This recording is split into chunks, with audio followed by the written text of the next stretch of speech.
Поздрав, драги гледачи, вечерашниот гостин е Драган Радосавлевиќ и ќе зборуваме за спортот и туризмот. Јас и ти се познаваме од еден период на работење во Палас, кога соработувавме и кога спортскиот туризам беше важен и се водеше многу сметка околу тоа. Кажи ми нешто повеќе за твоето искуство.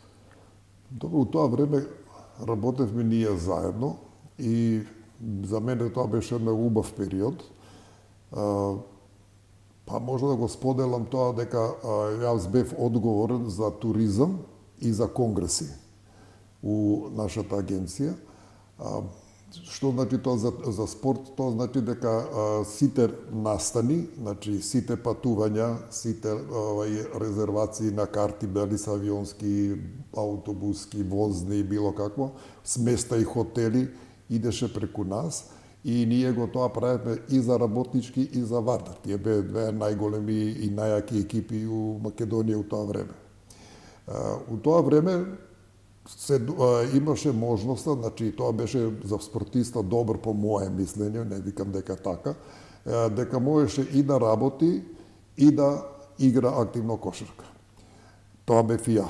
Значи и може исто и да студира, односно да учи, затоа што спортот се почна од рани години, значи уште од гимназијски денови, ние тогаш починуваме, сега денеска децата почињаат и од школските денови, од основните школи веќе ги учат децата. Значи од 5-6 деление веќе починаат да тренираат и да ги бираат, да ги селектираат кој го бива за спорт, кој не го бива. Ние почнавме малце покасно и тогаш можеш да учиш, да студираш и да играш кошарка. Денеска, у ова наше денешно време, кога дојде таа глобализација и овие нови услови сега, фактички е невозможно.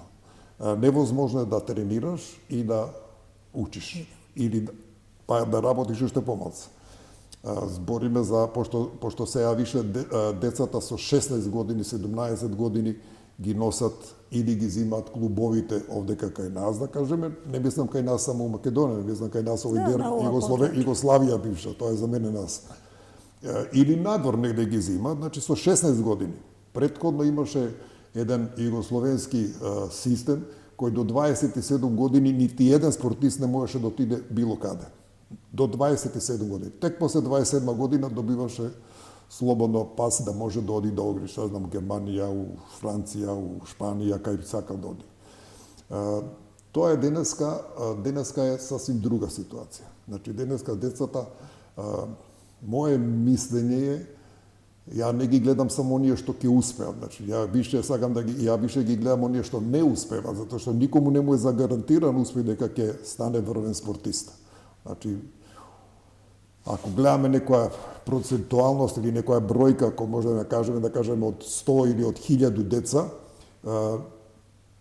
десетина или едно дете може да успее. Да кажеме да бидат врвни спортисти. Значи тоа е многу голема брака, дека има пуно млади кои што се талентирани и способни, меѓутоа за такмичење не се. Што значи тоа? Тоа е сасвим друга ситуација. Значи едно е да играш на тренинг, а друго е кој ќе дојдеш на утакмица, на она реална ствар кај што треба да се покаже. Значи имаше и тогаш у таа Југославија која бевме ние, имаше многу талентирани луѓе, деца, да кажем, млади луѓе кои беа многу талентирани со сите предиспозиции, али не може да се снајдат кој ќе дојде утакмица. Се едноставно се губеа или да не кажам трема, не е тоа трема, него тоа е некој друг осет, значи не беа адекватни за тоа. И така пропаѓа. Значи тоа исто и денеска го има сигурно. И мене ми е за тие деца жал, да не заврши школата, тоа е една голема трагедија. Затоа ја на ниеден родител денеска не му препорачувам да детето го даде исклучиво на спорт, да го тргне од школата. Дали и школскиот систем води сметка за тоа? Школскиот систем кај нас не води така сметка. За разлика од Америка, да кажем, можеме да ја спомнеме кај една Америка, у времето јас кога играв, значи у тоа време кошаркар не можеш да бидеш у NBA лига да играш ако не си завршил факултет. Сега е поинаку. Значи сега ги зимаат и од 16 и 17 години ги ставаат таму, значи нити коледжот не го завршил, он го става веќе да игра у NBA лига. Тогаш беше така, сега е друга, значи таа глобализација или како да кажеме потреба за правење пари, односно спортот стана више бизнес, не е више рекреација. Да. Ние, јас кога играв, значи јас ни беше работа или школа ни беше прво место, а второ место од задоволство игравме. Значи со задоволство. Друго можам да ви спомнам само еден пример, веројатно многу мина што пратат спорт го знаат. Денешна екипа, да кажеме еве овие што се у некоја лига, да кажеме Европска лига, значи играат секој втори или трети ден. Фактички, они немаат време ни за тренинг. Jer пазите, не е само да се игра втори или трети ден, ќе кажете, па добро, има оној претходни ден може тренира. Да, али кога ќе патува до Литванија, кога ќе патува до Лондон, кога ќе патува до Финска, негде таму дека што треба да оди да игра. Еве и Дубај, да не кажем, тоа се сати возење со авион. Значи, практички, денеска они се тренираат и учат кошарка од утакмица на утакмица. И затоа може би ги гледа сега, ако ги гледаме, да кажеме, нема такви добри резултати. Има тони некој период кај што може да тренираат, но тоа е многу, многу мало. Ние имавме, у моје време имавме една или две утакмици највише у текот на неделата. Сега имаш 3 до 4 утакмици тек на недела. Сведено е се на бизнис во суштина. Све е под бизнисот. Во делот на тој спортски туризам, ја би се вратила пак на разговорот, најважното е на некој начин, мислам дека покрај тоа што се тренинзи, утакмици, сето тоа што се одвива во спортот и оној другиот дел на сместување, на водење сметка, да се биде во ред, јас се сеќавам дека се продаваа карти во Палас, па не можев да влезам на вратата од гужва што овој се правеше за да земат карти. И мислам дека во тој период, пак ќе се вратам, некако спортот беше нешто што е дел од животот. Сега не го чувствувам така. Па вие бевте у тој дел, у тој сместувачкиот дел, баш бевте вие одговорни за кој идеја нашите ги дали одеме на Припен или не иде, да кажеме, Палас Турист тогаш ни организираше сместувања, ако се сеќавате. И ја исто тоа бев у тој дел. И тогаш, како да кажем, тогаш не беше некој голем приоритет тоа кај ќе бидеме сместени. Сега, у ова време, такви, да кажеме, екипи кои што беше работнички сега денеска у ова време се као Партизан, Звезда, што знам, тие клубови. Значи, он да иде у некој хотел кој што нема тушу соба или кој што да спијат четворица или петорица у соба, тоа теорија нема. Значи, денеска се све на врвно ниво, на многу повисоко ниво, на хотели, на сместување на јадења, посебно све припреми, све е сега поинаку. Тогаш беше многу подруго. Друг, да кажеме, беше као нормален човек, само што игравме ние спорт. Само што се занимава со спорт. Спортот е пожелен и за организмот, и за човекот, и за пошироката околина. И спортот е важен дел на туризмот, ако гледаме од таа гледна точка, бидејќи навистина може да агентот туристички може да понуди многу во однос на тоа. Лично сметам дека не знам дали сега некој од туристите, од туристичките агенции, дали некој воопшто се занимава со тоа или тоа беше само во наше време. Рековте спорт. У денешно време другиот спортот не е кој што било тогаш. Ја више го обожавам или више го ценам она нашето време. Денеска, пошто бев, да кажем, едно време и активен у нашиот сојуз, у Кошаркашкиот сојуз на Македонија, меѓутоа не се најдовме негде у некои гледања на спортот по моето и од нивното. Јас кажам, добро дечки, јас бев спортиста и редно е да се понудам на спортот да помогнам ако можам. Ако мислите дека знаете повише од мене, немам ништо против, поведете, работете. И јас сега некако се повлеков малце повише на кај оние што им треба стварно рекреација спорт. Спортот треба да разбереме дека е еден од најголемите амбасадори у свет. Да. Јас само еден пример ќе ви кажам. Кога бев у Канада, тоа некоја далечна 80-та година. Бев у Канада на универзитет, значи не бевме на универзитет голем у Канада, у Ванкувер. И со професори разговаравме таму, со тие луѓе што бевме контактиравме, прашуваат од каде сме. Ја викам, ние сме од Југославија. Ме прашува професорот, волите, каде е тоа? И ја покушавам да му објаснам дека тоа е у Европа, дека тоа близко до Грција, Бугарија, дека се тука на И одеднаш му текне вика, Тито Џајич. Пазите, Тито Џајич. Југославија не знаат кој име Југославија, знае кој име Тито и Џајич. Џајич е спортиста. Значи, сакам да кажам дека е стварно голем амбасадор спортот.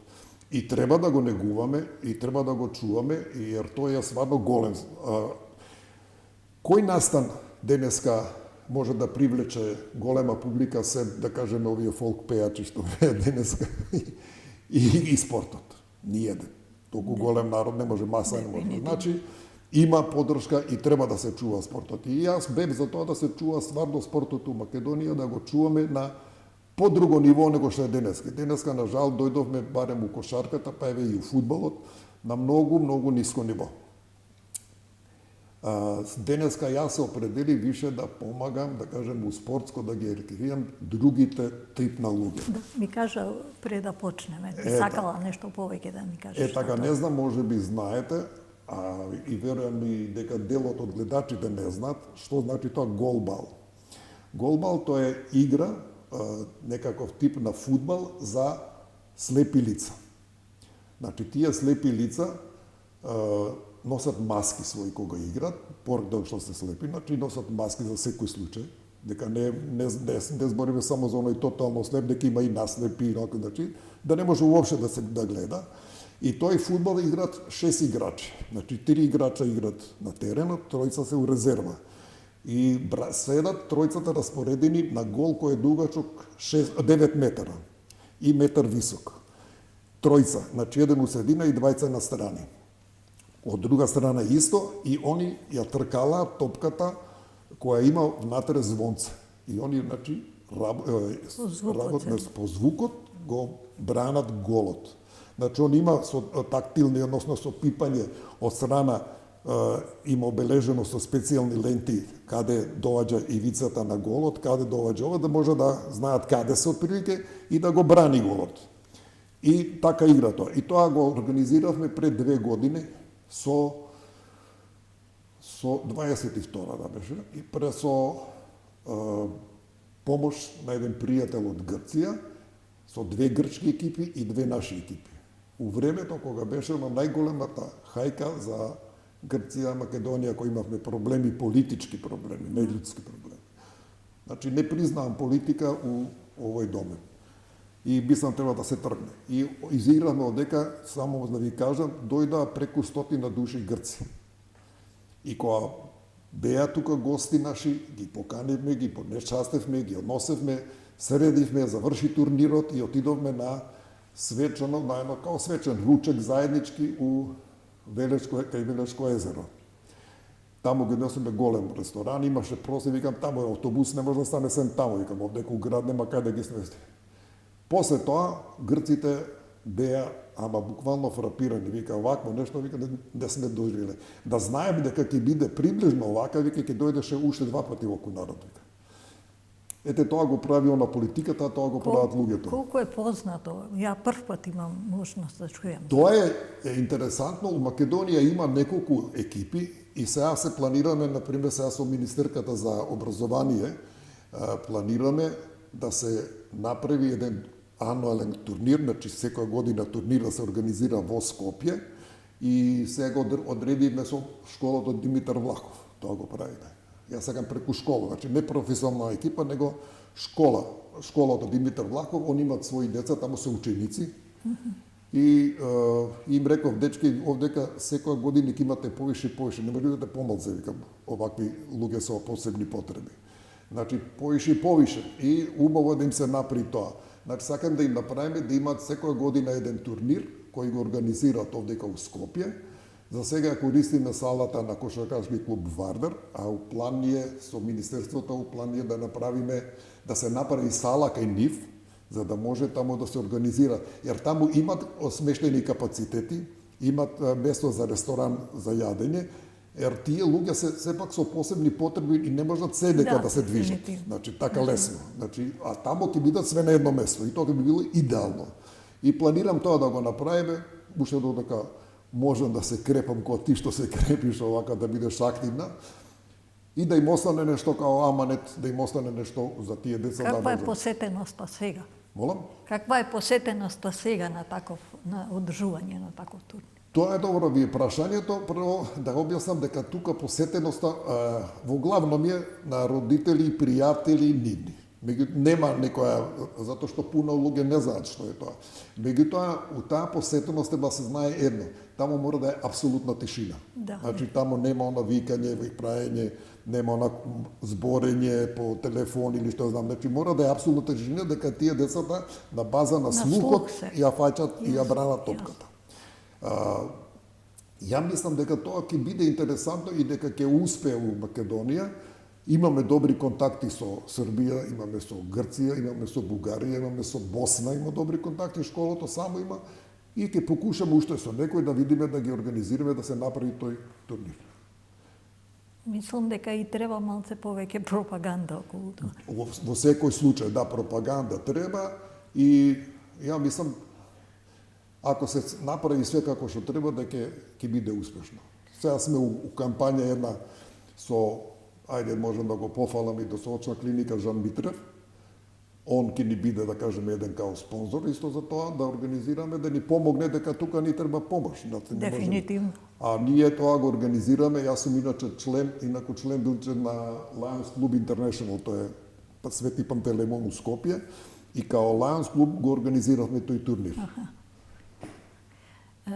Мене ми е драго што го спомнавме ова, бидејќи на некој начин промоција на нештата што кај нас се случуваат, а малце се знаат, е потребно да биде многу поголема.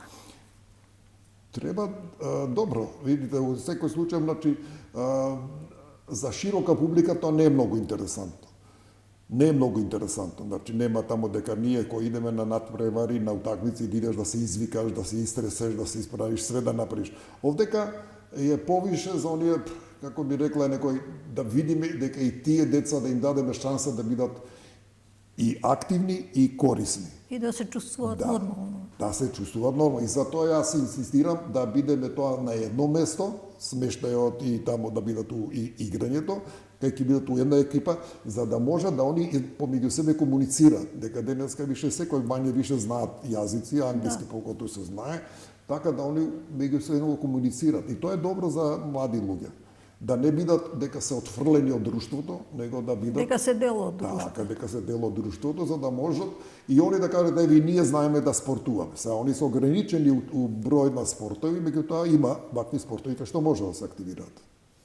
Драго ми е да научив нешто ново низ овој разговор. Ќе гледам да присуствувам на еден од тие надпревари, чисто да тоа го имам и визуелно како се случува. Меѓутоа, морам да напоменам дека мислам дека немаме однос кон спортот во смисла на тоа дека е дел од нашата духовна и физичка активност. Убаво го кажате тоа, меѓутоа спортот е надградба на човековото битие, да кажеме. Значи ти си постигнал некој успех во работата. Сега сакаш да постигнеш успех во спортот. Меѓутоа денеска преска го спомнавме тоа, денеска се прави исклучиво ако се определи за спорт мора да се посветиш на спортот. Тоа е добро, меѓутоа и многу опасно за поединец. Иначе, да, иначе мене што не ми се свиѓа, мене одека морам да кажам, пошто сум бил тоа и спортиста и у тој туризам спортски учествував И ми беше драго, тогаш путувавме во сите тие места кај што ги запознававме, значи не само што идевме да играме, него и запознававме многу места. Денешна младеж дека од Македонија не знаат у Куманово што се дешава, а ние знаеме што се дешава у Љубљана. Така да кажам какви беа распоните. Денеска младите треба да се стремат кон активно играње на спортот, дека тоа е многу подобро него било што друго да работи. На жалост, денес има толку многу пороци да тешко да се отргнат од тоа. И единствен начин е ова, спортот. Дефинитивно се сложувам, затоа се залагам да треба младите, апсолутно млади деца, дека тие младите имаат енергија, таа енергија треба да ја потрошат. Значи, прашањето само како ќе потрошат. Моje мислење е дека младиве некој сепак треба да ги усмери во смисла на тоа дека дел од својот живот треба да му го посветат на спортот и дека е многу битно кога се веќе во тој дел на спортот да има добар човек кој ќе ги води со тоа. Да, па затоа имаме ние Министерство за спорт. Тоа му е работа негова. Тоа им е работа, значи да го промомираат спортот, да ги усмеруваат младите у спортот и да возможуваат спортот. Денеска е, видите, ајде опак ќе го спомнеме тоа нашето време. Можда досаден станав, ама... Тоа е... Да, у нашето време имавме клубот нашиот, работнички, значи имаше прва екипа, имавме јуниорска екипа, имавме кадетска екипа. Никој од тие луѓе што игра, што тренира у тој клуб, никој ништо не плаќаше. Денеска све едно нешто што сакаш да направиш треба да се плати. Значи денеска сакаш детето да ти тренира, има 15 години, 14 години, најболи години за спортот, а најлоши години за да отиде у девијација. Значи треба да платиш. Да платиш да тренира, дали одбојка, дали кошарка, дали фудбал, било што, се плаќа тие школи. Тоа го направиме, значи денешен спорт го направиме све у бизнис, све на пари. Тоа е целата разлика меѓу тогашното и сегашното време. А резултатите не се баш бог знае какви. Дека со таков начин би требало да имаме многу големи резултати. И многу ме, да не кажам нервира, него многу ми е криво што не даваме повише шанса на наши луѓе, на наши деца. Него довезуваме половни играчи, довезуваме, пошто немаме ние шанси да купиме некој јак играч кој што коша неколку милиона, иначе ние може да купиме некој кој што коша 3, 4, 5 000 евра, што може да го платиш, тоа е половен играч. Нашите деца не може да им дозволиш да заиграат. А јас предлагав, у моето време предлагав, ние лига не можеме да имаме. Дајте да направиме еден клуб кој што ќе го држи цела држава, кој ќе го помага ќе прави, а ќе бидеме фабрика на производство на играчи. Значи да ги произведуваме играчите, да ги правиме одека школи, наши тренери, да имаме 3-4 тренера кои се професионално платени, за да може да прават играчи и продавање онда играчи. Како што се прави сега, денеска е такво време, и ќе имаме добри средства, значи можеме така да живееме. А една екипа у Македонија ќе ни беше која ќе може да биде, да кажем, ако не може у европски, барем у ОАБА лига. Денеска ни у ОАБА 2 лига не сме баш нешто најјаки, али ете така се прцаме тука недека. Низ разговоров не можам да не го споменам и Лечич, кој навистина мислам дека доста заслужи да кошарката биде она што е во тој период. Да. Дали денешниве тренери на некој начин може да ги споредиме, бидејќи условите и начинот на доживување на спортот се различити. Дали тие се подготвени да прават бизнис спортисти или се подготвени да спортот биде дел од животот во Македонија? Пак ме тераш да споминам на ова наше време и ова време. Значи, па дефинитивно јас и ти сме во... Различити се времината, различити се периодите. Дефинитивно. У тоа време, у Југославија, ета збориме, имаше еден тренер за цела екипа. Денеска, у тоа време, да кажеме, у Америка имаше по 4-5 тренера за една екипа.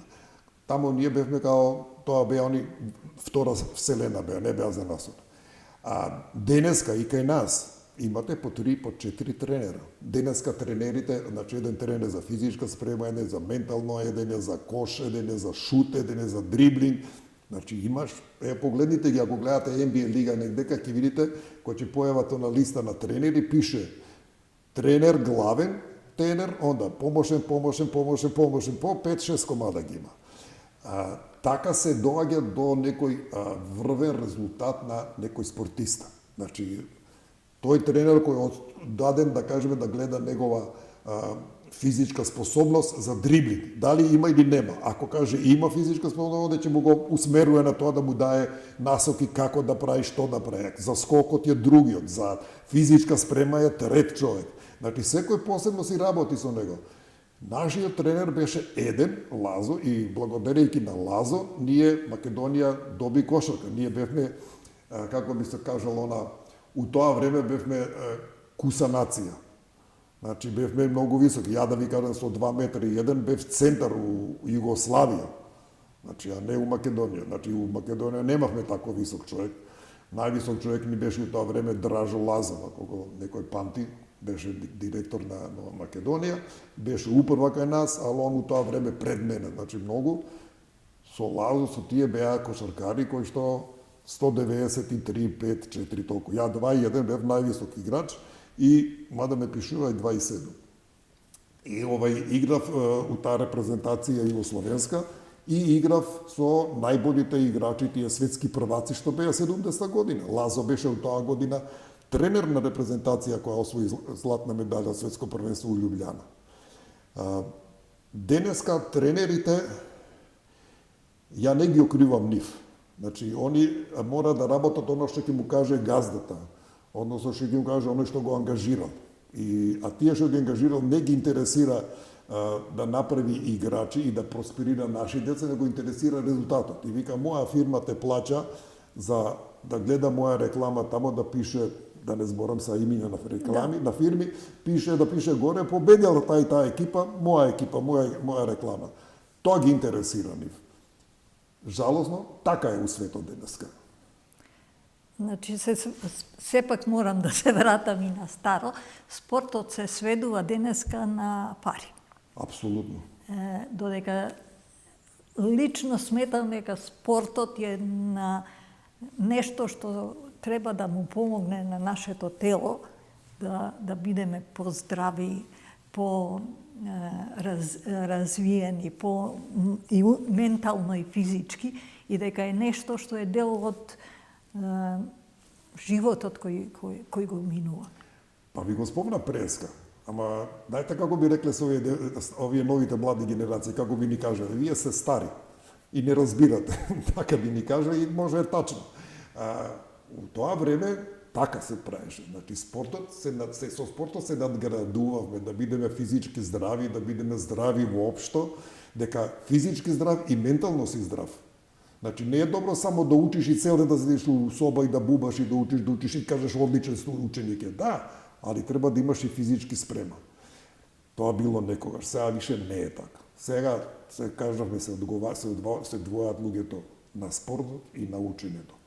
Ако се определиш за спорт, ако успеш, одлично си, ако не успеш, ништо од тебе не остане. Ако имаш добри родители, да кажеме, кои се богати или кои се имучи, кои може да те толерират, ќе те толерират, ако ти остават некој бизнис да се продолжиш тоа да го радиш, ако ти бива, ќе продолжиш, а ако не, нормално пропаѓаш како личност. Тоа е генерално светски тренд. Да, али сепак ја го викам, значи, кога Преска спомнав тоа, нели реков, сите родители им препорачувам да ги децата пуштат да играат спорт. Млади луѓе обавезно да спортуваат било што. Не мора да се бават професионално, било што. Па макар и тоа теретани да идели, таму се претеруе малку, али добро и тоа, значи, макар и тоа викам. Али спортот, овие поготово колективните, ја прават една социализација меѓу луѓето.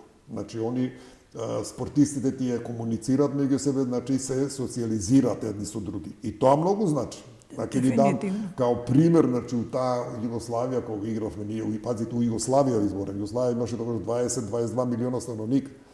Значи, ние бевме познати у цела Југославија, у Љубљана, со модел у фирми као Емона, као што знам, у Прогрес, у Србија, као у било која фирма тамо.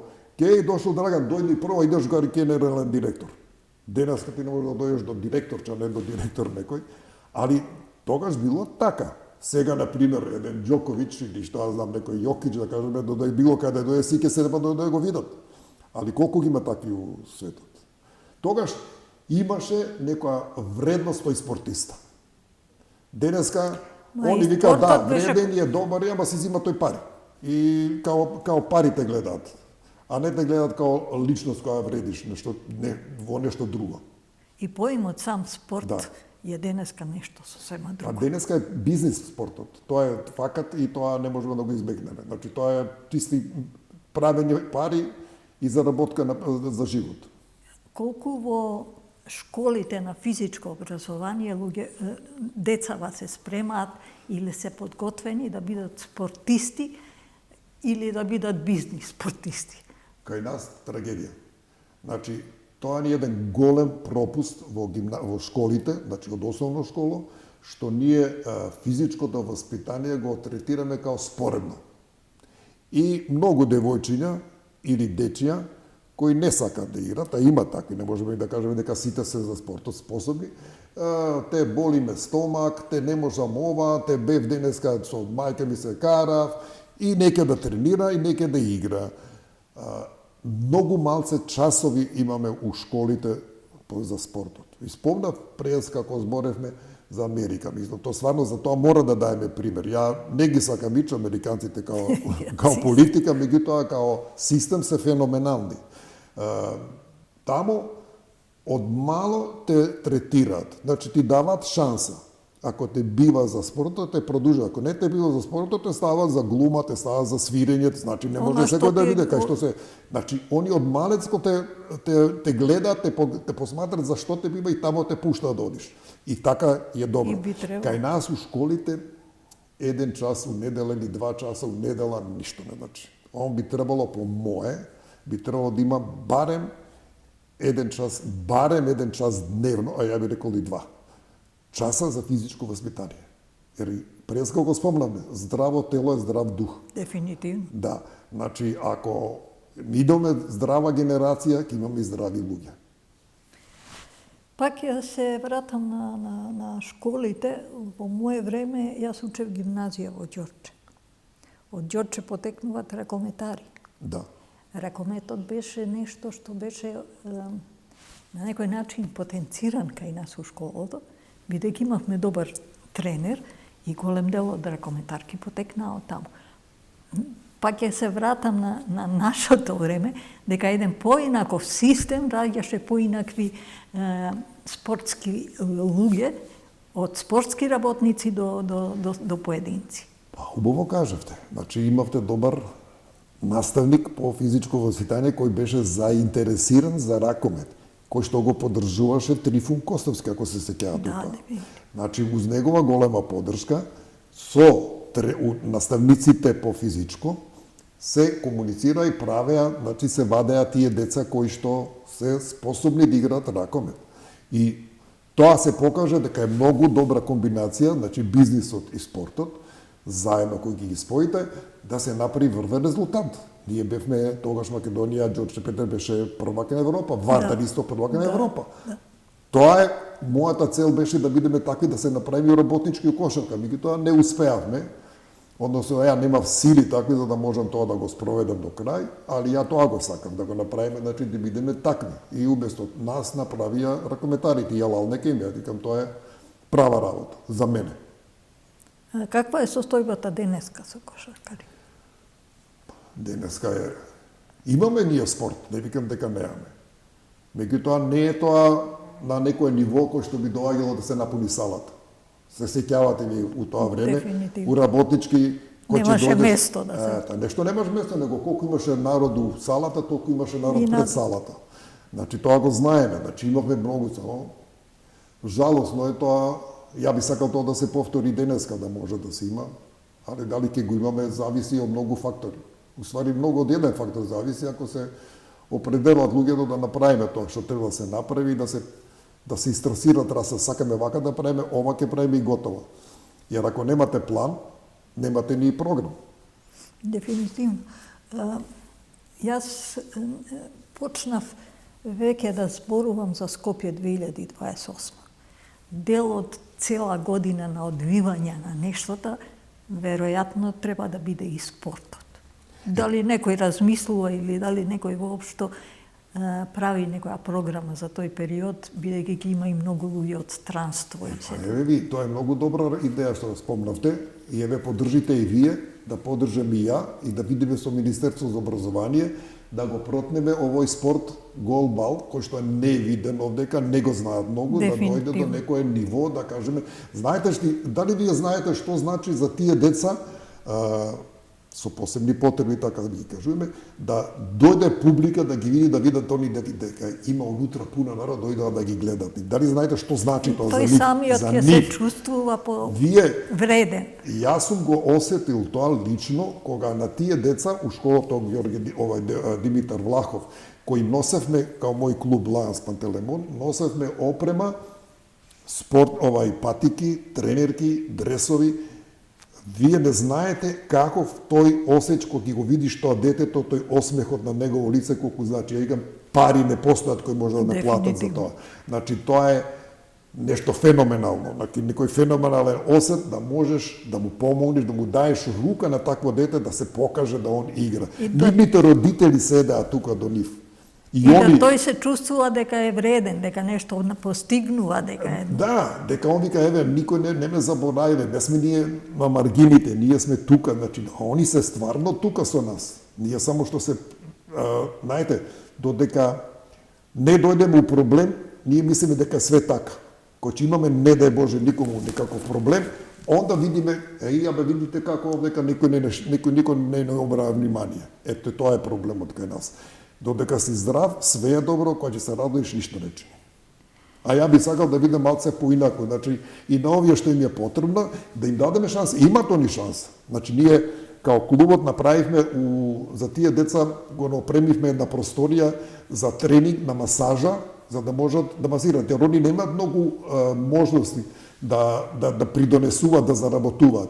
А има една еврејска изрека, многу е добра, вика, научи го да фаќа риба, не му давај риба. Така, и тоа ние го покушавме да направиме, тоа им го направивме тој центар, таму, значи, има опремивме цела зградичка една, со апарати, затворивме, све функционира како што треба, и тамо тие деца тренираат. Ние не викаме дека секоја тоа дете што иде, што работи масажа, дека ќе биде масар.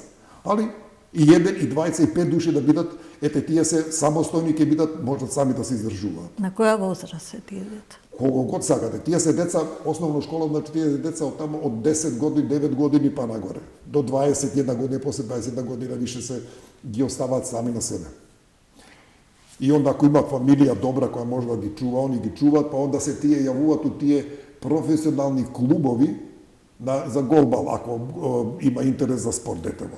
Значи имаше ние тука деца, али они до 20 години тука седат у школа, после 20 години не може да го примат. Немаш кај што да прави таму у тоа школа. Дали Министерство за спорт, така имаме Министерство или Агенција за спорт?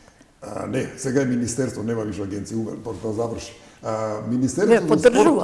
Министерство за спорт, тоа е само за спорт, значи професионално. Ние направивме, односно со школата, направивме и нивниот школски екипа да биде као спортска екипа, односно регистрирани се као спортска организација, под исто име.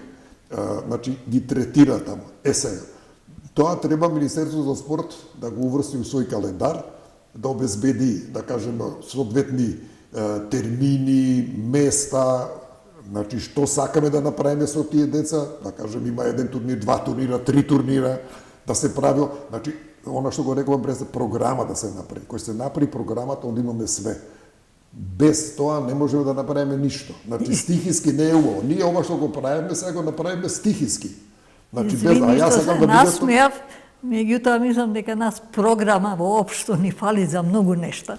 Дека едноставно ние сме препуштени сами на себе, на некој начин се одвиваме без некои програми, без некои мислења на нешто. Видите, знаеш како викаат, припремата, односно програмата е 50% завршена работа. Ако направиш ти добар програм, добра припрема, завршена ти работа. Али ако правиш ти у моментот на дешавање, тоа сакам да правам вака, чека, не и бива ништо. Значи, тука ќе почне да се губиш, да бегаш лево, да бегаш десно. Однапред, ако кажеш што ќе сакаш да направиш, и кон тоа се оди и завршена работа. Онда е многу лесно се прави. Али ако правиме да видиме како ќе бидеме, тоа не бива. Дефинитивно во право си. Од режија ми најавува дека ние при крај разговорот. Мислам дека бидејќи зборувавме за туризмот, а програма исто така е многу битна. Да го знаеш местото кое ќе го понудиш, да од него направиш програма која ќе се одвива и да одредиш цена за која некој може да плати. Тоа е во животот во глобала секаде исто. Ние у тоа време го правевме тоа, правевме туристички програми, значи правевме за туристи, обични туристи, поред тоа што правевме програма за нашите овие спортски туристи, значи ние им организиравме каде да идат на припреми, на висински припреми, на море, на планина, за сместување по хотели, им организиравме, значи го носевме спортиство за само да дојде да игра. За друго ништо да не се секира, само да дојде да игра. Значи нема више да се секира дали ќе има да јадење, нема да има за јадење, дали ќе има пижами, нема да има пижами, воз ќе има или нема да има, ќе го носи татко му или мајка му. Сега све му е организирано. Значи он само влага сега у авион, у воз или у автобус, како е веќе дестинацијата, оди тамо, знае кај доваѓа, се припрема, се концентрира само за утакмица и тоа му е целата работа. Тој спортски туризам, као некогаш што било, не е више таков. Сега е малце поинакво, али у глобала е тоа нешто тако. Да, меѓутоа дефинитивно мора сите тие работи да се покријат на некој начин. Дали тоа ќе биде организирано или ќе биде спонтано или едноставно некој размислува. Спонтано ништо не иде. Значи само организирано мора да се иде. Значи ако се знае однапред, ако вие знаете дека играте у Белград, да кажеме, за Белград што ви треба? Имате две алтернативи, или авион, или воз. Ако ви се брза, ако имате кратки термини, ќе со авион. Ако ви е уште побрзо, ќе си изнајмите авион. Значи, он си ве враќа. Значи, има решение секако, ама тоа значи мора однапред да се знае што ќе се. Може би ние, знаеш што, утре идеме да играме у Белград, како да одиме? Дефинитивно е така. Драги мои, ја мислам дека муабетот за спорт и спортски туризам нема крај. Меѓутоа, емисијата се наближува кон крајот. Ја би ти благодарила уште еднаш што дојде. Мислам дека ваков тип на разговори фали кај нас, за да поттикнеме и оние кои се постари како нас и оние помлади, да го сватат спортот сепак како дел од својот живот и дел од својот организам. Се согласувам со вас, само треба да бидеме спортски. Ние сме предодредени овој дел на Балканот или на Европа, предодредени за спорт, тоа е факат. Само треба да си искористиме шансата, значи уште луѓето кои што не водат, да не водат правилно и све ќе биде добро. Дефинитивно. Драги мои, тоа беше се за денеска.